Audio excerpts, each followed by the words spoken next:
Marie-Laure, donc on est à la villa de l'accompagnement. Oui. Donc aujourd'hui on est sur un atelier cuisine si je ne me trompe pas. Tout à fait. Est-ce que vous pouvez un petit peu nous expliquer ce qu'est la villa de l'accompagnement?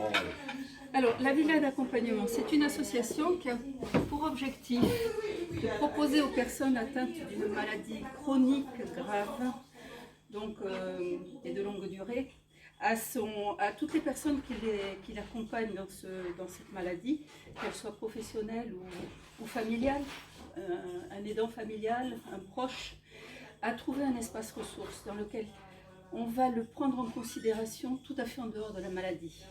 Parce qu'en fait, quand on est atteint de maladies chroniques, on a un environnement médical autour de soi qui fait tout ce qui a trait aux soins techniques, infirmière, kiné, orthophoniste, enfin que sais-je.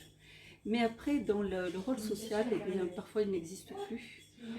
Cette dimension-là disparaît au profit de la dimension médicale. Donc nous, notre objectif, c'est de ramener cette dimension et de permettre à la personne malade de pouvoir vivre comme si elle n'était pas malade, renouer avec des choses qu'elle ne faisait plus, ne pas considérer ce qu'elle ne peut plus faire, mais surtout ce qu'elle est encore en capacité de faire, voire de découvrir, voire de s'approprier.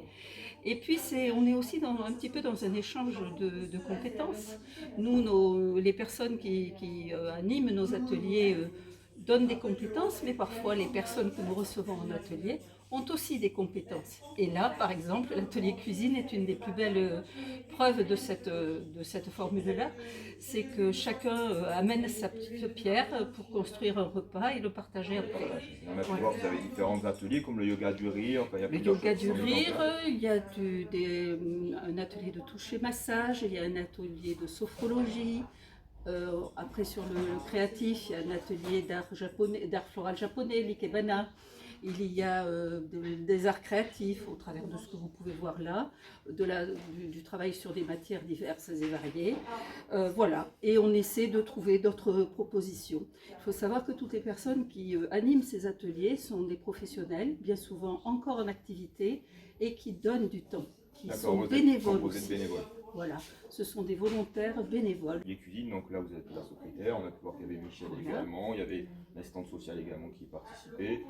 Alors là, ce sont des personnes qui ont été invitées par Michel et puis quelques personnes que nous avons accueillies dans le temps d'accueil-écoute que nous avons, puisque nous sommes ouverts du mardi au jeudi de 11h à 16h. Il y a toujours une personne présente pour accueillir quelqu'un et l'écouter, voir avec elle, avec cette personne, si elle a un désir particulier, ou juste être là pour parler. D'accord, et là on l'a oublié de signaler, on est quand même situé entre le quartier de Saint-Louis, donc on appelle Chartres-en-Nord, et le Grand Parc. Donc tout à fait. On est vraiment encore sur une partie du Grand Parc. Oui. Donc pour Jean-Nuit-Aubert, donc on va peut-être le voir sur la caméra un petit peu, avec tout ce oui, avec l'espace. Une mise à disposition d'un espace par le syndicat des pharmaciens. Et il faut savoir que nous, c'est particulièrement énorme parce que toutes nos activités sont gratuites, tout ce que nous proposons est gratuit. C'est important ça. Donc oui, c'est important, d'autant dans ce quartier. Et aujourd'hui, nous sommes à chercher à nous faire connaître au maximum. La villa ayant été freinée dans son développement par le Covid et la crise sanitaire. On n'a pas pu faire tout ce que l'on voulait. Donc maintenant que l'on se sent un peu plus en capacité de sortir, de rencontrer, eh bien c'est ce que nous faisons et nous essayons de nous faire connaître. Donc on est en train de revoir toute notre communication. Je fais des petites boules que je vais faire cuire un petit moment au four. Tu les mets comme ça directement sur le four. Ouais. Ok. Et là on est sur un petit mixage. La mayonnaise. Ok, d'accord. Maison. D'accord. Bon. Ça c'est pour faire les œufs mimosa. Façon autre que le classique. D'accord. Là le menu est là, c'est ça. C'est important. Après, ce qui est intéressant, c'est que c'est ouvert aux proches aussi. Et que souvent, tous les proches, famille ou entourage, etc. Et que souvent, ce qui est proposé, c'est pour les patients. Et les proches ne sont pas forcément toujours intégrés. Et ça se fait de plus en plus dans la démarche palliative ou autre, l'accompagnement des malades. En fait. Donc c'est la démarche qui est intéressante aussi. Parce qu'on prend soin des proches, on prend soin du patient en prenant soin des proches aussi. C'est important de ne pas les négliger parce qu'ils vivent aussi des choses avec beaucoup de difficultés. Ouais. On va vous laisser cuisiner et on reviendra ensuite. Merci. Merci, de rien. Tu sors le soin. Parce que le truc, tu le fais, donc il faut commencer à les faire. Quand tu après, ah non, moi je fais ça. Je te la mets dessus. Hein, voilà. arriver. Ça les empêche pas de... Il faut les couper. En fait, on va les préparer dans un Fromage blanc. assiette. Ah, super. Fromage blanc. Là, on a le service livraison, c'est ça? Oui, oui. C'est lui Ça va? Ça va. Alors, Donc il y a quelque chose accroché dessus. C'est parfait. Alors, Donc on a un peu de groseille. on commence par le tout. Oui, non, les légumes. Pour faire Les légumes, oui, avec ces assiettes, on va mettre les légumes. et ça aussi, le truc au parmesan. Non, ça c'est pour les œufs. On fait avec les œufs.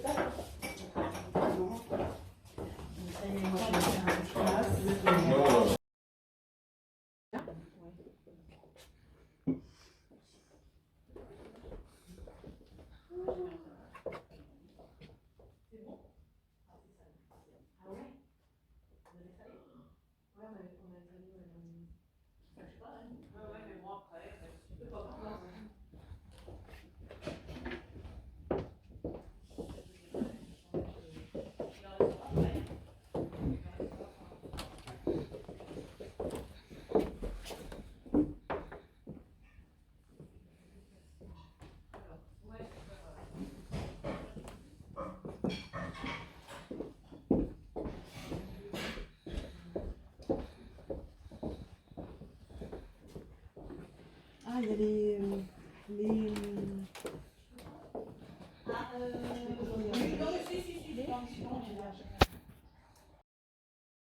Alors, de formation, je suis infirmière. J'ai fait des tas de choses dans ma vie jusqu'à devenir directrice d'un gros EHPAD sur Pessac pendant 17 ans. Voilà. Associatif, bénévole à Palliatus, donc une autre association de bénévoles en soins palliatifs que j'ai quitté. Famille d'accueil pour des enfants de mécénat chirurgie cardiaque. Et j'ai atterri ici parce que le projet a résonné très très fort. Voilà. Pour mettre en avant, étant donné que Michel est venu, ça m'a parlé.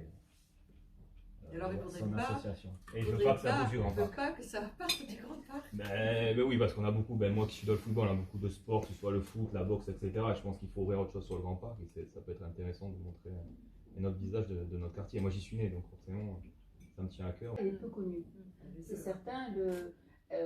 L'association a démarré en 2021 au moment d'un confinement, grosso modo, ou d'une fin de confinement.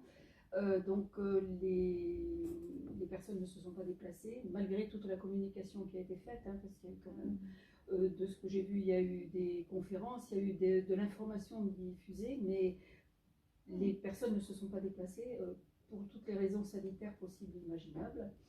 Là, on a repris depuis 2 mois. Hein. Moi, je suis arrivée il y a 2 mois. Et depuis, on essaie, alors on refait toute la communication papier déjà. Il y a un site internet qui doit sortir de terre un jour ou l'autre, j'espère. On en saura un tout petit peu plus demain. Et puis, on commence à créer des liens. Donc, mais déjà, on est allé à l'EHPAD Marie-Durand. Ils ont un pôle ressources pour les aidants. Eux peuvent diffuser l'information. On a rencontré le maire, M. Blanc. Par l'intermédiaire de Michel, on a pris contact avec la résidence lumineuse, la résidence service. Donc on commence à s'implanter comme ça. La Villa de l'accompagnement est une association qui mérite d'être connue. Voilà, nous avons passé une après-midi très agréable, donc il faut savoir que cette association est dans le partage, dans la confiance, dans le respect également. Donc il était très important pour nous de pouvoir nous y rendre, de pouvoir comprendre leur fonctionnement, de voir un petit peu tous les ateliers qu'ils peuvent mettre en place. Là, nous étions sur un atelier cuisine. Donc j'invite toutes les personnes qui souhaitent rejoindre donc, la Villa de l'accompagnement ou donner un coup de main pour l'association, pour l'implantation. Elle est également en recherche actuellement d'un local sur le secteur de Bordeaux-Nord et tout particulièrement le Grand Parc. N'hésitez pas à les contacter, donc vous pouvez les retrouver sur la page Facebook de la Villa de l'accompagnement ou contacter directement Michel Bourbon.